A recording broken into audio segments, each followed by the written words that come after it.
Canada શહેરના ટોરેન્ટોમાં રહેતો અજય પટેલ ગુજરાતમાંથી સપનાઓ લઈને ગયો હતો. દિવસ રાત મહેનત કરી તેણે એક મોટી કંપનીમાં નોકરી મેળવી હતી.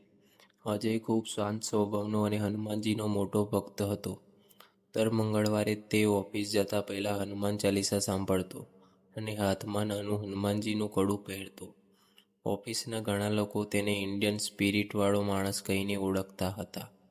અજયને લાગતું હતું કે વિદેશમાં પણ પોતાની સંસ્કૃતિ જીવંત રાખવી ગૌરવની વાત છે, પરંતુ તેને ખબર નહોતી કે એ જ ભક્તિ એક દિવસ તેની જિંદગી ઉથલપાથલ કરી દેશે. એક દિવસ ઓફિસમાં મોટી મીટિંગ હતી. બધા કર્મચારીઓ ફોર્મલ કપડામાં આવવાનું કહેવામાં આવ્યું હતું. અજય પણ સૂટ પહેરીને ગયો હતો, પરંતુ તેણે હાથમાં પહેરેલું હનુમાનજીનું કડું કાઢ્યું નહીં. મીટિંગ દરમિયાન તેના મેનેજરે કડું જોઈને કહ્યું, "આ ઓફિસ છે, મંદિર નહીં." બધા લોકો સામે થયેલી આ વાતથી અજયનું દિલ તૂટી ગયું. તેણે શાંતિથી જવાબ આપ્યો કે આ માત્ર તેની આસ્થા છે અને તેને કોઈને નુકસાન પહોંચાડવાનું નથી. પરંતુ મેનેજરનો ગુસ્સો વધતો ગયો. ઓફિસમાં અચાનક સન્નાટો છવાઈ ગયો. મીટિંગ પૂરી થયા પછી અજયને HR કેબિનમાં બોલાવવામાં આવ્યો. ત્યાં તેને કહેવામાં આવ્યું કે કંપનીમાં ધાર્મિક પ્રતીકો બતાવવાથી કેટલાક કર્મચારીઓને અસહજ લાગે છે. અજયને કહ્યું કે બીજા ઘણા લોકો પણ પોતાની ધાર્મિક ચેન અને ચિહ્નો પહેરે છે, પછી માત્ર તેને જ કેમ રોકવામાં આવે છે? HR પાસે કોઈ સ્પષ્ટ જવાબ નહોતો. વાતચીત દરમિયાન અજયની આંખોમાં આંસુ આવી ગયા. વિદેશમાં પહેલીવાર તેને પોતાની ઓળખ પર પ્રશ્ન ઊભો થયો લાગ્યો. બીજા દિવસે અજય ઓફિસ પહોંચ્યો. ત્યાં તેની ID કાર્ડ બંધ હતી.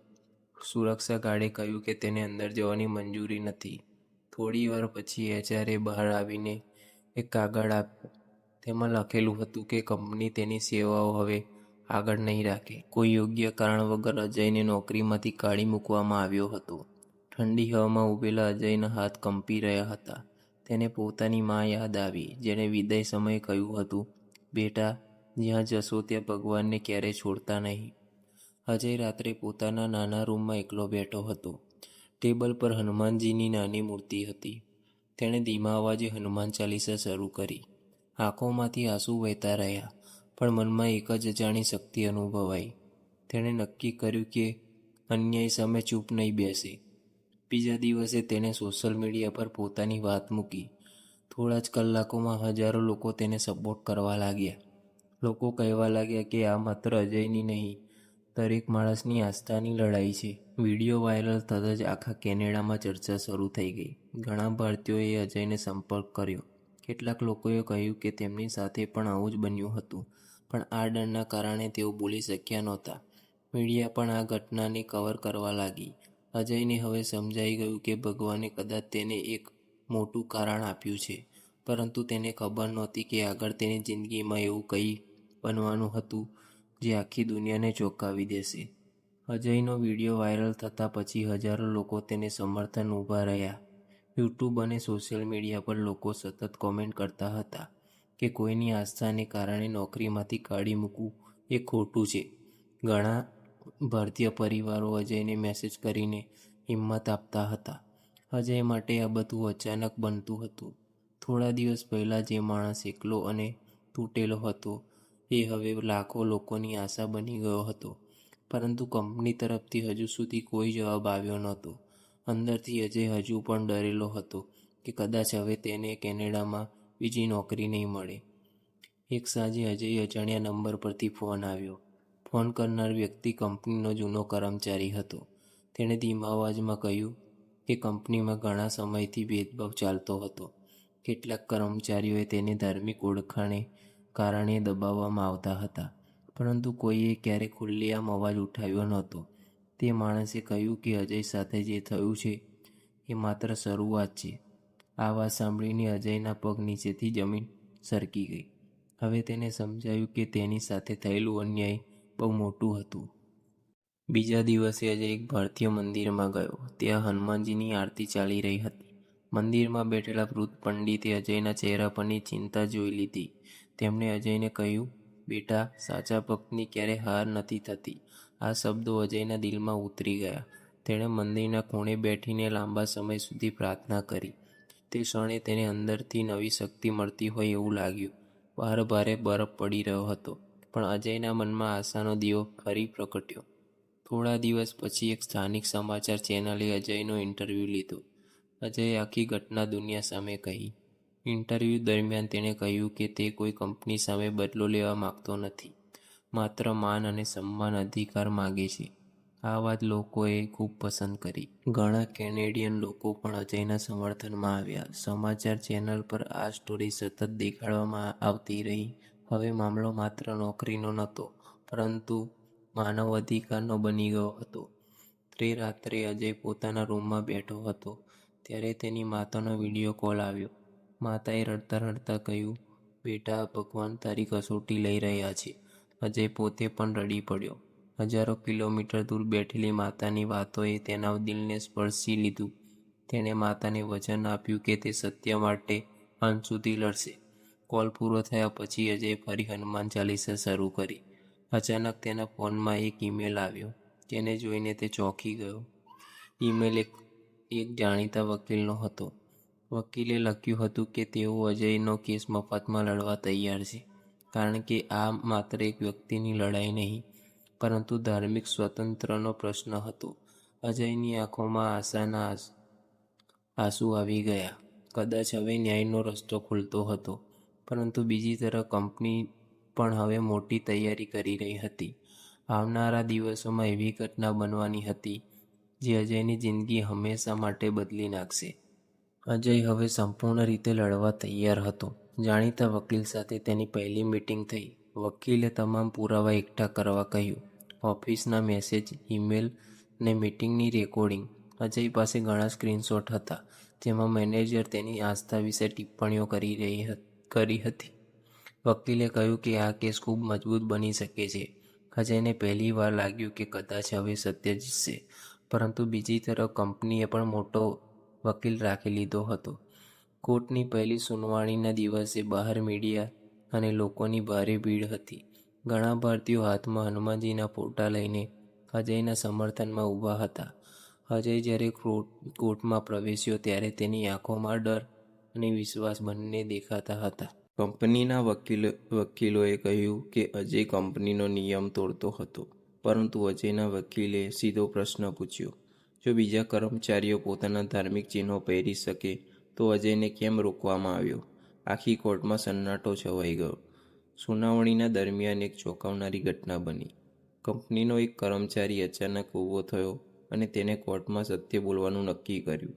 તેને કહ્યું કે મેનેજર ઘણા સમયથી ભારતીય કર્મચારીઓ સાથે ભેદભાવ કરતો હતો. માત્ર અજય જ નહીં, બીજા ઘણા લોકો પણ અંદરથી તૂટી ગયા હતા. આ વાત સાંભળીને મીડિયા તરત જ સક્રિય થઈ ગયું. કંપનીના અધિકારીઓના ચહેરા પર ગભરાટ દેખાવા લાગ્યો. અજયને અંદરથી લાગ્યું કે ભગવાનને હવે તેની સાથે છે.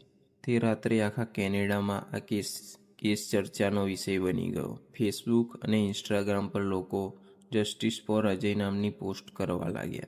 હજારો લોકોએ કહ્યું કે ધાર્મિક સ્વતંત્ર દરેકનો અધિકાર છે. કેટલાક લોકો અજયને હીરો કહેવા લાગ્યા, પરંતુ જેટલો સપોર્ટ વધતો હતો એટલો જ ખતરો પણ વધી રહ્યો હતો. અજયને અજાણ્યા નંબર પરથી ધમકીભર્યા મેસેજ આવવા લાગ્યા. એક દિવસ અજય ઘરે તરત ફરી રહ્યો હતો, ત્યારે તેને લાગ્યું કે કોઈ તેનો પીછો કરી રહ્યું છે. બરફથી ઢંકાયેલો રસ્તો પર એક કાળી કાર સતત તેની પાછળ ચાલતી હતી. અજય ડરી ગયો અને ઝડપથી નજીકના મંદિરમાં ઘૂસી ગયો. મંદિરના દરવાજા બંધ થતાં જ તે માણસો ત્યાંથી ચાલ્યા ગયા. અજય હનુમાનજીની મૂર્તિ સામે ઊભો રહી ગયો. તેના દિલની ધડકન ખૂબ તેજ હતી. તેને સમજાતું નહોતું કે આ માત્ર ડરાવવા માટે હતું કે પાછળ કોઈ મોટી સાજિશ ચાલી રહી હતી. આગળના દિવસે અજયને એક ગુપ્ત લિફાફો મળ્યો. તેમાં કંપનીના કેટલાક ગુપ્ત દસ્તાવેજો હતા, જે સાબિત કરતા હતા કે કંપનીએ જાણીને તેને ટાર્ગેટ કર્યો હતો. દસ્તાવેજોમાં લખેલું હતું કે ધાર્મિક ઓળખવાવાળા કર્મચારીઓ કંપનીની ઇમેજ ખરાબ કરે છે. આ વાંચીને અજયના હાથ કંપી ગયા. હવે તેની પાસે સત્યનો સૌથી મોટો પુરાવો હતો, પરંતુ આ પુરાવા બહાર આવતા જ કંપની કંઈક એવું જ કરવાની તૈયારીમાં હતી જે અજયની જિંદગી જોખમમાં મૂકી શકે. ગુપ્ત દરવાજો મળ્યા પછી અજય આખી રાત ઊંઘી શક્યો નહીં. તે વારંવાર વિચારી રહ્યો હતો કે આ પુરાવા બહાર આવ્યા પછી કંપની શું કરશે. સવારે તેણે પોતાના વકીલને તમામ દસ્તાવેજો મોકલી દીધા. વકીલે તરત જ કહ્યું કે હવે કેસ સંપૂર્ણ રીતે બદલાઈ જશે. આ પુરાવા કંપની માટે બહુ મોટો ખતરો બની શકે છે. અજયના મનમાં થોડું સંતોષ આવ્યું, પરંતુ અંદરથી એક અજાણ્યો ડર હજુ પણ જીવતો હતો. બહાર ભારે બરફવર્ષા ચાલી રહી હતી અને વાતાવરણ ખૂબ ભયાનક લાગતું હતું.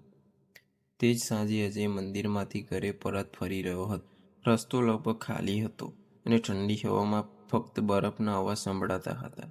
અચાનક એક કાળી કાર તેની બાજુમાં આવીને ઊભી રહી. કારમાંથી બે અજાણ્યા માણસો બહાર આવ્યા. તેઓએ અજયને ધમકી આપતા કહ્યું કે જો તે કેસ પાછો નહીં ખેંચે તો તેનું પરિણામ ખરાબ આવશે. અજય ડરી ગયો, પણ તેણે શાંતિથી જવાબ આપ્યો, હું સત્ય માટે લડી રહ્યો છું. એ સાંભળતા જ એક માણસ અજયને જોરથી ધક્કો મારી દીધો. અજય બરફ પર પડી ગયો અને તેના માથામાં ઈજા થઈ. તે માણસો ઝડપથી ત્યાંથી ભાગી ગયા. આસપાસ કોઈ નહોતું. અજયને લાગ્યું કે હવે કદાચ તે બચી નહીં શકે. તેના હોઠ પરથી ધીમે ધીમે જય હનુમાન શબ્દ નીકળવા લાગ્યા. એ સમયે અચાનક એક વૃદ્ધ શીખ ટેક્સી ડ્રાઈવર ત્યાંથી પસાર થયો. તેણે તરત કાર રોકી અને અજયને હોસ્પિટલ પહોંચાડ્યો. ડૉક્ટરે કહ્યું કે થોડા મિનિટ મોડું થયું હોત તો પરિસ્થિતિ ગંભીર બની શકતી હતી. હોસ્પિટલમાં પડેલો અજય વારંવાર એ જ વિચારતો હતો કે ભગવાન તેને બચાવ્યો.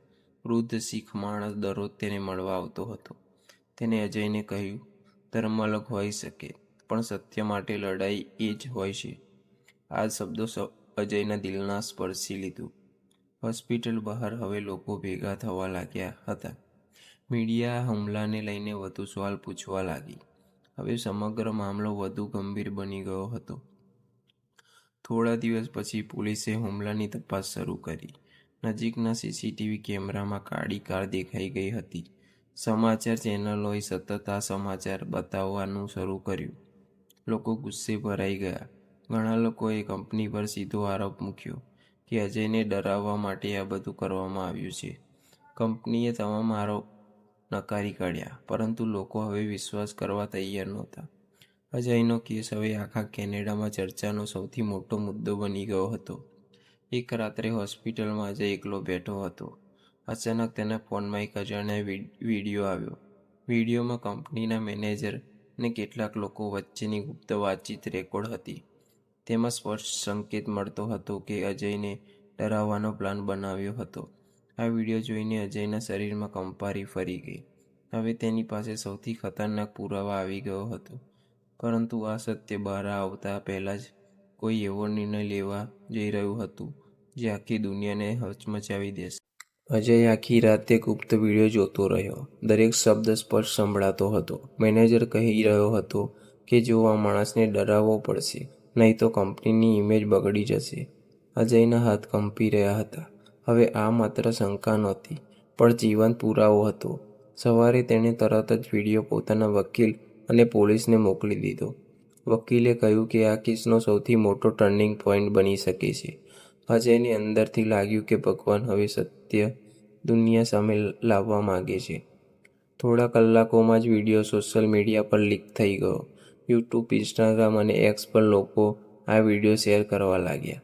લોકો ગુસ્સે ભરાઈ ગયા. ઘણા કેનેડિયન લોકોએ પણ ખુલ્લેઆમ અજયનું સમર્થન કર્યું. ટીવી ચેનલો પર સતત એ જ ચર્ચા ચાલી રહી હતી. શું એક ભક્તને માત્ર તેની આસ્થા માટે ટાર્ગેટ કરવામાં આવ્યો? હવે કંપનીની છબી તૂટવા લાગી હતી. કંપનીના કેટલાક કર્મચારીઓ પણ સત્ય બોલવાનું શરૂ કર્યું.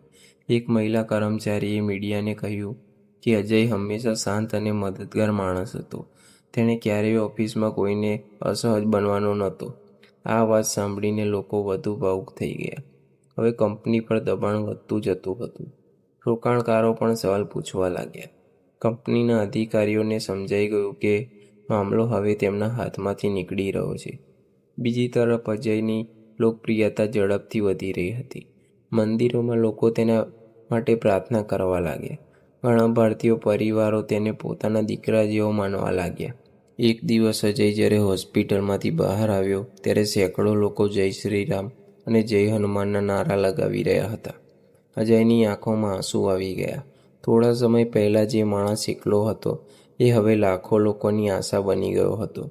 કોર્ટની અંતિમ સુનાવણીના દિવસે આવી ગયો. આખી કોર્ટ મીડિયા અને લોકોની ભીડથી ભરાઈ ગઈ. અજયના વકીલે બધા પુરાવા રજૂ કર્યા. ગુપ્ત દસ્તાવેજો, સીસીટીવી ફૂટેજ અને વાયરલ વિડીયો. કંપનીના વકીલો પાસે હવે કોઈ મજબૂત જવાબ નહોતો. આખી કોર્ટમાં શાંતિ છવાઈ ગઈ. જજ થોડા સમય માટે વિચારમાં પડી ગયો. અજય આંખ બંધ કરીને મનમાં હનુમાન ચાલીસા બોલતો રહ્યો. તેને લાગતું હતું કે આ ક્ષણ તેની આખી જિંદગી નક્કી કરશે. થોડા સમય પછી જજે નિર્ણય જાહેર કરવાનું શરૂ કર્યું. દરેક માણસ શ્વાસ રોકીને ઊભો હતો. જજે કહ્યું કે કોઈ પણ વ્યક્તિ તેની ધાર્મિક આસ્થા માટે અપમાનિત કરવું કાયદા વિરુદ્ધ છે. આખી કોર્ટમાં તાળીઓ ગૂંજી ઉઠી. અજયની આંખોમાંથી આંસુ વહેવા લાગ્યા. પરંતુ એ જ સમયે કંપનીના મેનેજર ગુસ્સામાં એક એવું પગલું ભર્યું જેને જોઈને આખી કોર્ટ હચમચી ગઈ. જજનો નિર્ણય સાંભળતા જ આખી કોર્ટ તાળીઓથી ગૂંજી ઉઠી. લોકો ખુશીમાં અજયનું નામ બોલવા લાગ્યા. પરંતુ એ જ સમયે કંપનીનો મેનેજર અચાનક ઊભો થયો અને ગુસ્સામાં ચીસો પાડવા લાગ્યો. તેણે કહ્યું કે આ બધું તેની વિરુદ્ધ કાવતરું છે. સુરક્ષા ગાર્ડ તરત જ તેની તરફ દોડ્યા. કોર્ટરૂમમાં અચાનક અફરાતફરી મચી ગઈ. મીડિયા કેમેરા સતત આ બધું રેકોર્ડ કરી રહ્યા હતા. અજય શાંતિથી ઊભો રહ્યો અને મનમાં હનુમાનજીને યાદ કરતો રહ્યો. થોડીવાર પછી પોલીસ મેનેજરને કસ્ટડીમાં લઈ લીધો. તપાસ દરમિયાન ખબર પડી કે અજયને ડરાવવા માટે થયેલા હુમલામાં પણ તેનો જ હાથ હતો. આ સમાચાર બહાર આવતા જ આખા કેનેડામાં હંગામો મચી ગયો. લોકો સોશિયલ મીડિયા પર કહી રહ્યા હતા કે સત્ય દબાવી શકાતું નથી. કંપનીના શેર પણ ઝડપથી નીચે પડવા લાગ્યા. હવે દરેક માણસ અજયની હિંમતની પ્રશંસા કરતો હતો. જે માણસ ક્યારેય એકલો પાડવામાં આવ્યો હતો એ હવે લાખો દિલોના હીરો બની ગયો હતો. કોર્ટે કંપનીને અજય પાસે જાહેર માફી માંગવાનો આદેશ આપ્યો. સાથે જ મોટી રકમનું વળતર પણ આપવાનું કહ્યું. જ્યારે કંપનીના અધિકારીઓએ કેમેરા સામે માફી માંગી ત્યારે અજયની આંખોમાંથી આંસુ આવી ગયા. તેણે માત્ર એટલું જ કહ્યું, મને કોઈ સામે નફરત નથી. હું ફક્ત માન અને સન્માન અધિકાર માંગતો હતો. આ શબ્દોએ લાખો લોકોના દિલ જીતી લીધા. ઘણા સમાચાર ચેનલોએ અજયને ફેથ વોરિયર નામ આપ્યું. થોડા દિવસ પછી અજય ફરી એ જ મંદિરમાં ગયો જ્યાં તેણે સૌથી મુશ્કેલ સમયમાં પ્રાર્થના કરી હતી. મંદિરની અંદર હનુમાનજીની આરતી ચાલી રહી હતી. અજય શાંતિથી મૂર્તિ સામે બેઠો અને આંખો બંધ કરી દીધી. તેને મનમાં ગયા કેટલાક મહિનાની દરેક ઘટના ફરી હતી. અપમાન, નોકરી ગુમાવવી, હુમલો અને આખરે જીત. તે સમજી ગયો કે સાચી ભક્તિ માણસને અંદરથી અડગ બનાવી દે છે. મંદિરમાં બેઠેલા લોકો તેને જોઈને ભાવુક થઈ ગયા. થોડા સમય પછી અજયને બીજી મોટી કંપનીમાંથી નોકરીની ઓફર મળી. આ કંપનીએ ખાસ કહીને જણાવ્યું કે તેઓ દરેક ધર્મને અને સંસ્કૃતિને સન્માન કરે છે. અજયે ઓફર સ્વીકારી લીધી. નવા ઓફિસના પહેલા દિવસે તે ફરી પોતાના હાથમાં હનુમાનજીનું કડું પહેરીને ગયો. આ વખતે કોઈ તેને રોક્યો નહીં. તેના નવા બોસે સ્મિત સાથે કહ્યું, તમારી ઓળખ તમારો ગૌરવ છે. આ સાંભળીને અજયના ચહેરા પર વર્ષો પછી સાચી ખુશી દેખાઈ. રાત્રે અજય પોતાની રૂમની બારી પાસે ઊભો હતો. બહાર કેનેડાની ઠંડી હવામાં બરફ વરસી રહ્યો હતો. તેણે ધીમા અવાજે હનુમાન ચાલીસા શરૂ કરી. તેની આંખોમાં આભારના આંસુ હતા. તેને સમજાઈ ગયું હતું કે મુશ્કેલીઓ એ માણસને તોડવા માટે નહીં પરંતુ મજબૂત બનવા માટે આવે છે. થોડા સમય પછી તેણે સોશિયલ મીડિયા પર એક છેલ્લો સંદેશ લખ્યો, ધર્મથી પહેલાં માણસાઈ આવે છે અને સત્યની હંમેશા જીત થાય છે. આ પોસ્ટ થોડા જ કલાકોમાં લાખો સુધી પહોંચી ગઈ.